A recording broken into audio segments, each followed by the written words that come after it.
Panie drogi, ale dzisiaj oldschoolowy klimacik. Japonia, lata 90. Proszę bardzo. Dobra, od razu na początku polecę z grubej rury, ponieważ no jak na Youngtimera mamy do czynienia dzisiaj z grubym wiórem. Słuchajcie, Toyota, która stoi za mną, wygląda naprawdę tak niepozornie, normalnie, tradycyjnie, klasycznie jak na Japonię. A nie wiem, czy zdajecie sobie sprawę, iż taką Carinę E ciężej spotkać na drodze niż, no dajmy na to, Lamborghini Huracana, czy też Aventadora. Carina E sama w sobie jest już rzadko spotykanym samochodem. Te auta po prostu wyginęły, zostały zajechane, ale kurczę, moi mili, to jest Toyota Carina E w wersji GTI.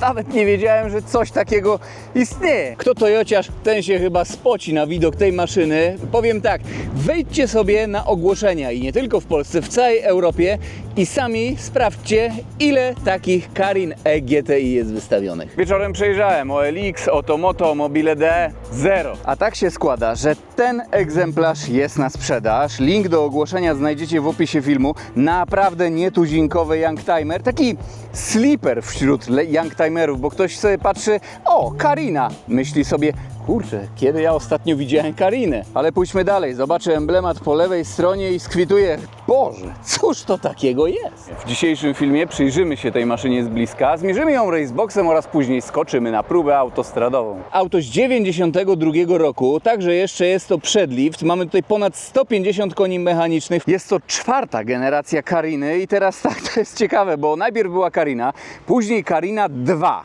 później Carina 2. Nie mam pojęcia dlaczego, ale tutaj mamy Carinę E i zaznaczenie E. Miało nam dać znać, iż Carina była stworzona pod rynek europejski. Była produkowana w Japonii oraz w Anglii. Później w Anglii tu jeszcze mamy egzemplarz japoński, wersję nadwozia, sedan, liftback, tak jak tutaj, oraz kombi. Samochód jest ekstremalnie trwały. Oczywiście egzemplarze poznikały z dróg, ponieważ były eksploatowane, wyjeżdżone, no mają już trochę lat na karku. Ten wóz ma ponad 30 lat. Muszę wam się do czegoś przyznać, jak byłem młody, to myślałem, że w ogóle Carina i Avensis z pierwszej generacji, następca Carin to właśnie Avensis z pierwszej generacji, były produkowane równolegle, ponieważ ten samochód tak ładnie jakoś wygląda przyjemnie dla oka. Nie wiem, jeśli chodzi o wygląd zewnętrzny, no to Carina E oraz Avensis normalnie mogą ze sobą równolegle konkurować. Cariny E przez cały okres swojej produkcji były na topie rankingów bez awaryjności. Felgi, uwaga, 15-calowe, normalnych były 14. Takie były, proszę Państwa, kiedyś czasy. Nie, że auto miało 115 koni mechanicznych i 19 czy też 20-calowe felgi, tak jak się to dzisiaj spotyka. Ponad 150 koni, 1250 kg masa tego samochodu, no i takie 15. No. Oponki 195/60, ja już mierzyłem ten samochód raceboxem dla Was, 0-100. No i powiem Wam, jest tutaj ostry problem z trakcją. Z przodu no to co? No nie możemy tutaj liczyć jeszcze na reflektory ksenonowe. Mamy światła przeciwmgłowe, zielony lakier. Nie wiem, w tym lakierze też ten wóz wygląda tak sliperowato. No te felgi też takie cicho ciemne, no. Ciężko mi coś więcej powiedzieć o wyglądzie. Ten samochód wygląda, no, tak normalnie, tak po prostu tradycyjnie, taki japoński, typowy, rodzinny wóz, większy jak na japońskie standardy, no to taki już nawet większy. Jeśli chodzi o zawieszenie w wersji GTI, tego nie widzimy, ale jest tutaj no znacząca zmiana, bo z przodu na przykład jest wielowahacz, hamulce z tyłu są tarczowe, normalnie były bębny w słabszych. Ja nie wiem, tak wizualnie, no to ten spoiler chyba tutaj jest taki najostrzejszy, Boże. Nie, no ładnie wygląda, fajnie, taka zgrabna ta Toyotka. Otwórzmy sobie bagażnik. Jest on dość duży, nawet jak na dzisiejsze standardy. Z zewnątrz nie zauważyłem, by dało się go jakoś otworzyć. Musimy wejść do środka i kurczę pieczone. Wiecie, jaki tutaj jest wspaniały zapach takiej starszej po prostu Toyoty. Kiedyś mój wujek miał czerwoną Corollę, jakąś taką starą w sedanie. Boże, identycznie tam pachniało. Normalnie po, ja wiem, 30 latach sobie przypomniałem o tym zapachu, że on istnieje. Ale Boże święty, aż się wzruszę. Nie, no nie ma miękkiej gry. Tak jak mówiłem, gruby wiór dzisiaj, jeśli chodzi o youngtimery japońskie. Bagażnik, regularne kształty, liftback, no to świetny dostęp jest do niego. 470 litrów, jest tutaj koło zapasowe pod spodem, pełnowymiarowe, a luz. Boże, a sedan to w ogóle jakiś ponad 500 litrów w 92 roku bagażnik. Miał jakiś rekordowy w swoim segmencie. Myślę, że możemy zamknąć. Dźwięk otwierania i zamykania drzwi, to będzie ciekawe. Ładnie i to w ogóle tak delikatnie. Boczek drzwiowy, u góry miękki, tutaj miękki. Zwróćcie uwagę na tą tapicerkę, to jest taka szalona pepitka. Podłokietnik jest miękki, no i tutaj już nie, tylko to jest w sumie twarde. Tutaj też jest miękko, super. Generalnie to wiadomo, no w starszych Toyotach no to te klameczki takie, o i przyciski, no to wyglądały troszeczkę tak budżetowo, ale tak kiedyś po prostu było. To było nawet modne, odchodziło się przez jakiś tam czas od chromów, no i japońskie welury. Tak jak w Hondzie, tak jak w Nissanie Primerze pierwszej generacji. Kanapa, sofa. Wejdziemy. Dwumetrowiec za dwumetrowcem w Karinie E. Karina. Nogi normalnie mi się tutaj za fotelem mieszczą, jednak na głowę. No jest mało miejsca, ale warto tutaj zwrócić uwagę, iż maszyna ma szyberdach. Wersja GTI z szyberdachem, ale klimy nie mamy. Tak kiedyś było. Najczęściej ktoś wybierał albo szyberdach, albo klimatyzację, chociaż właściciel ma taką Karinę E w normalnej wersji z automatem, z klimatyzacją oraz z szyberdachem. Jeśli będziecie chcieli, też ona może pojawić się na kanale, tylko mówię, silnikowo to jest taka normalniejsza wersja, wolniejsza. Mimo wszystko, nawet jak dotkniemy tutaj kolanem o fotel, jest on mega przyjemny w dotyku. Jest to po prostu taki prawdziwy japoński welur z lat 90. Podłokietnik, o kurczę, na głowę muszę uważać, normalny, bez uchwytów na kubki, miękka, taki kawał poduchy po prostu przyczepiony. Powiem wam, jak na początek lat 90. naprawdę jest to obszerny samochód, proszę. No taka E36 czy 80 Audica, bo to jest z lat 80 jeszcze, proszę, na lędźwia. No to tamte wewnątrz są po prostu mikro. No i deska rozdzielcza, przestrzeń pasażerska z przodu, miejsce kapitana tego bolidu. Jest hashtag Toyota na ostro, tak ostro toyotowsko. Przejdziemy do przodu. Antenka klimatyczna. Kurczę, żeby ona tutaj jak będziemy pędzić nie walnęła, to ja ją może od razu lepiej złożę jakoś. Wiecie, to Toyota, więc pewnie wszystko jest ok zaprojektowane. Bardzo ładnie, delikatnie, no ale po prostu nie chcę ryzykować. Wyposażenie. Mamy tutaj elektryczne lusterka oba. Elektryczne szyby z przodu i z tyłu. Słuchajcie. Tak, tutaj chodzą przyciski. Te dwa cięgna z dołu do bagażnika oraz do wylewu paliwa. Regulacja fotela manualna, ale proszę, jest on tutaj nawet, podnoszony, obniżany. Wszystko to wciąż bardzo ładnie chodzi. Nie jest takie jakby wyświechtane, jak jakaś panna lekkich obyczajów. Wszystko to było zrobione, żeby po prostu było, żeby trwało. Zagłóweczki, no i tutaj cyk. Proszę, jakie tutaj nawet boczki mamy. No, trzymają nas nawet w fotelu. Ale jak na dzisiejsze standardy, no to raczej byłby to fotel komfortowy. Wejdziemy. I tak z przodu mieści się prawie dwumetrowy petrolhead. Jezu, w tej Karince wygląda jak taki kawał chłopa. A nie jestem kawałem chłopa, no tylko wysoki jestem. Duży to jest Mariusz Pudzianowski, ja jestem tylko wysoki. Ale wygodnie tutaj się siedzi, okej. Chociaż też tutaj jest problem troszeczkę z miejscem na głowę. No włosami dotykam o podsufitkę, będę musiał fotel troszeczkę sobie jakby pochylić do nagrania. Przy berdach elektryczny, ale w sumie gdyby go nie było, no to z miejscem na łeb mogłoby być ok. Klimy nie ma, jest klimacik, ale nie, odpalimy sobie, by chociaż nawiew tutaj był. Nawiew chodzi naprawdę grubo. Już na pierwszym biegu chodzi tak mocno, jak w niektórych nowych autach, no na połowę gdzieś, tak? Dajmy sobie wyższe biegi. Naprawdę tutaj jest teraz wichura w środku. Jezus Maria, aż po włosach na łapie widać. No dobra, ale żeby was nie zagłuszyć, no to tak sobie zrobimy. Boże. Wszystko jest mega oldschoolowe, nacięgna i co ciekawe, wszystko tutaj działa. Po 33 latach. Ten samochód już za kilka lat będzie miał 4 dychy na karku. Kierownica tradycyjna, klaksonik japoński. Ładna jest ta kierownica. Nawet nie jestem pewny, czy nie kojarzy mi się ona jakoś z Suprą troszeczkę. Jest mega zrównoważona, 4-ramienna, poducha powietrzna. No i tutaj co? Skórka. Wieniec jest trochę cienki, nie ma tutaj bicepsików. Wtedy takich rzeczy się jeszcze nie robiło. Czy tutaj mamy poduszkę powietrzną? Chyba nie, coś mi się wydaje. Jedna poducha jest. Nawiewy, zegareczek typowo japoński. Światła przeciwmgłowe, konsola centralna, japoński, typowy dla japońskich samochodów zegareczek. Ja to nazywam japoński zegareczek. Najmniej zużyty przycisk w tym samochodzie. Podobno pierwszy raz został teraz odpalony. Deska rozdzielcza jest miękka.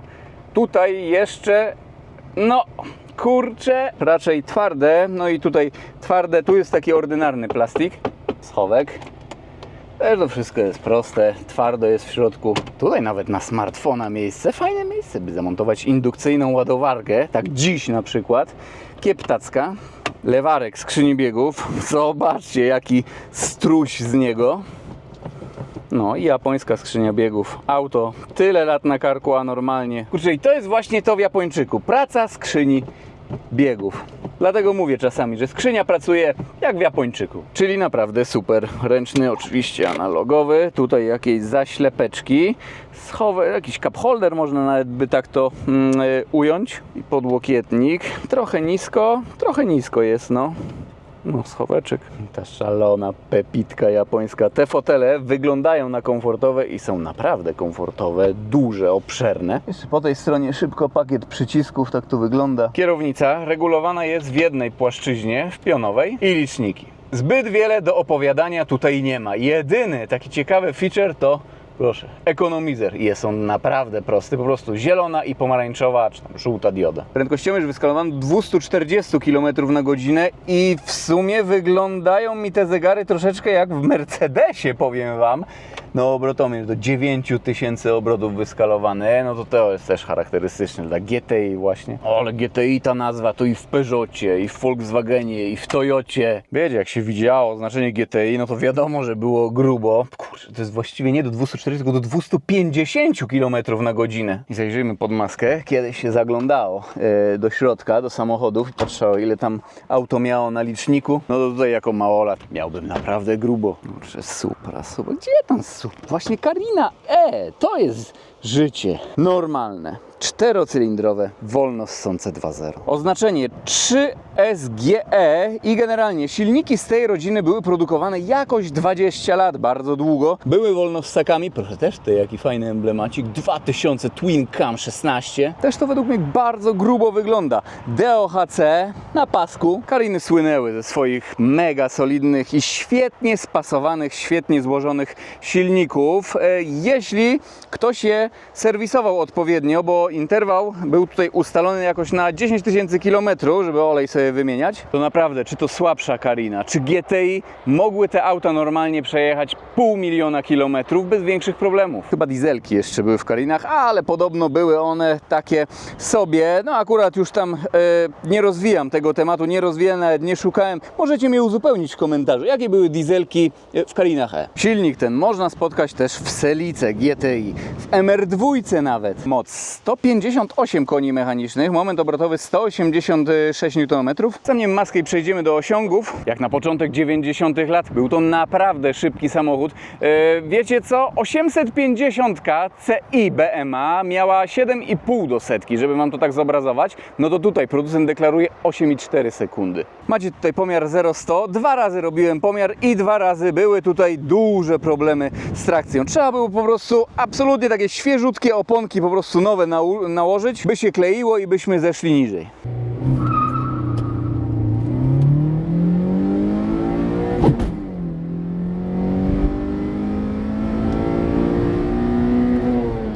Prędkość maksymalna według deklaracji 215 km na godzinę. I okej, zrobimy sobie taki jeszcze szybko, dosłownie króciutki soundcheck, proszę bardzo. 2 końcówki układu wydechowego GTI i ciśniemy na próbę autostradową.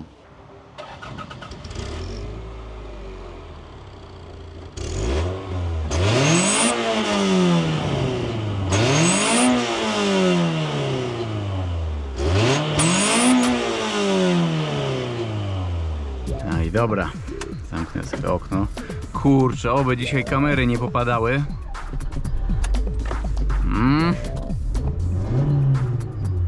To jest życie, kurczę pieczone, hashtag sprawiedliwość.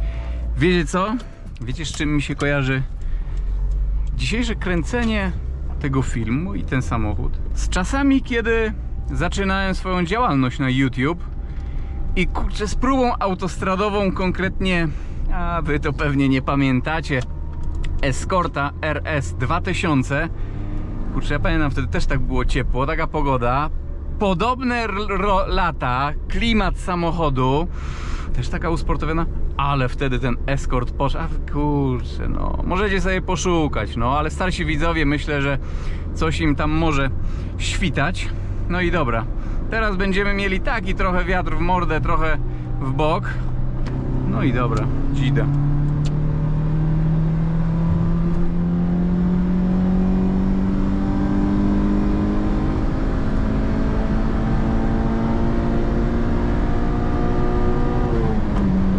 Ole, Japonia. 100-200 chyba tutaj nie zmierzymy. Ja przepraszam, jeśli są jakieś szumy w kamerze od nawiewów, ale muszą być, bo inaczej kamery padną. No i dobra, tutaj odpuszczę, dam sobie piąteczkę.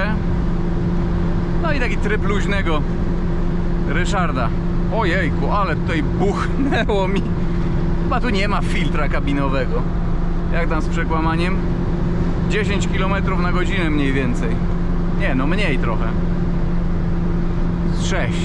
W ogóle ja tutaj muszę sobie wyczuć, do jakiej prędkości jest czwóreczka. No nie. I proszę bardzo, mistrz lewego pasa w polóweczce. Tak jak ja w polóweczce.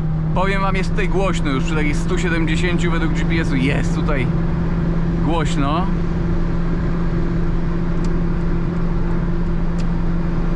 No i dobra, tu takie profilaktyczne depnięcie możemy sobie wykonać, zrealizować.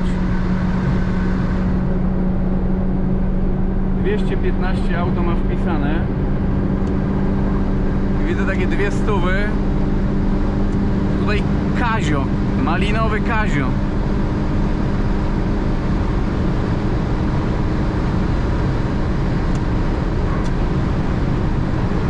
Ja pierniczę, ale fajny klimat. Nie pędzimy nie wiadomo jak, chociaż w 92 roku takie prędkości to było po prostu coś niesamowitego.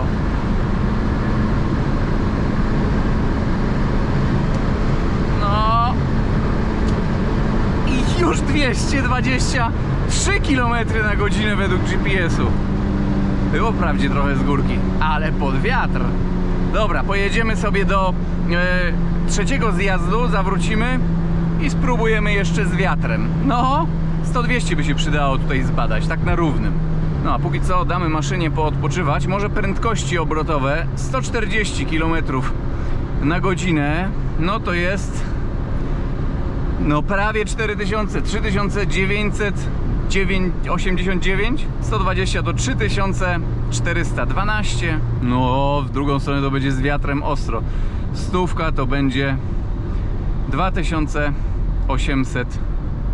Nie, albo i ta 2799. Nie, no tak powiem wam, największa wada tego samochodu to jest właśnie wyciszenie, tak szczerze.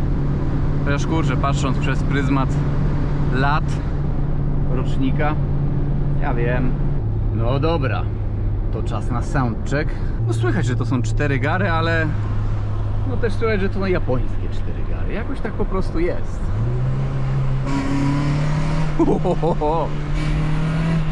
No, Japonia. No i dobra, idę. No, jest rykwa.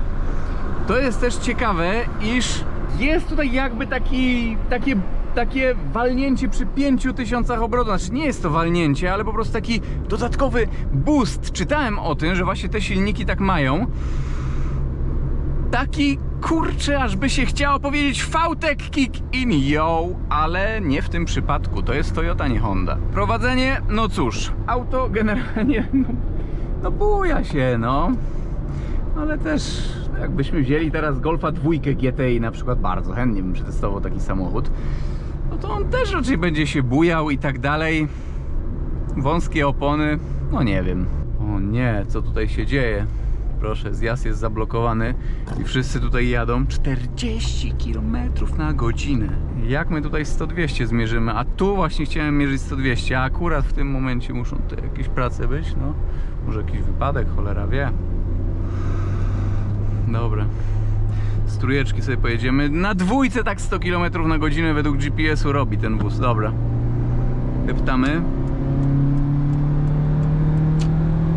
No nie, IC-klasa jest za wolna trochę. Kurcze pieczone. Dobra, ja zwalniam. I jeszcze raz 100-200. 93 i dobra. 7 ponad tysięcy odcina.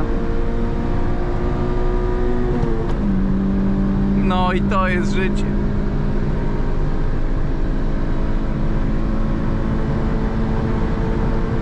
Kurczę, będzie 100-200?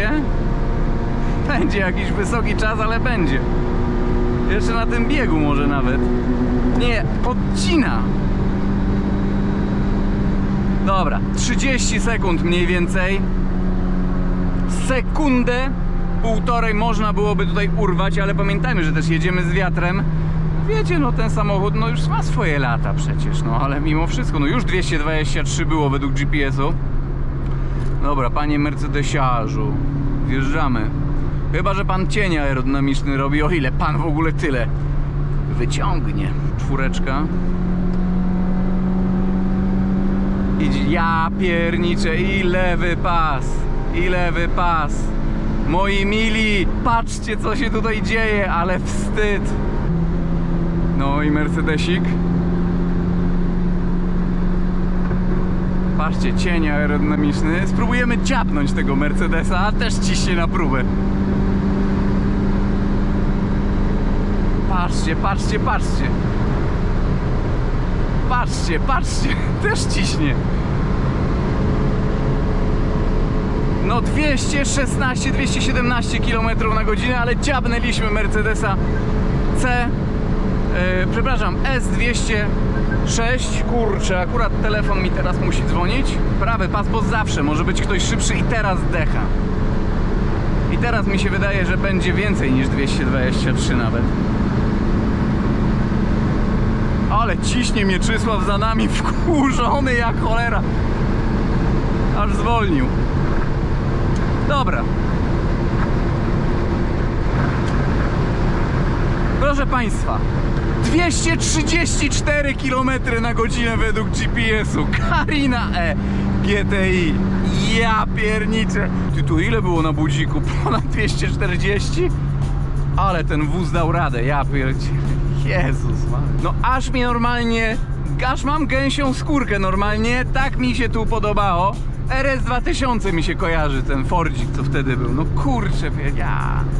To jest to, taka Carina E GTI może nie wyciągnie 300 km na godzinę, może nie ma 5 sekund do setki, ale kurczę, to jest właśnie fajne w starszej takiej motoryzacji, że i tak taki wóz potrafi nas po prostu, nie wiem, uwieść, wyzwolić jakieś takie fajne, pozytywne emocje. I w tym odcinku to by było na tyle. Naprawdę wspaniała próba autostradowa.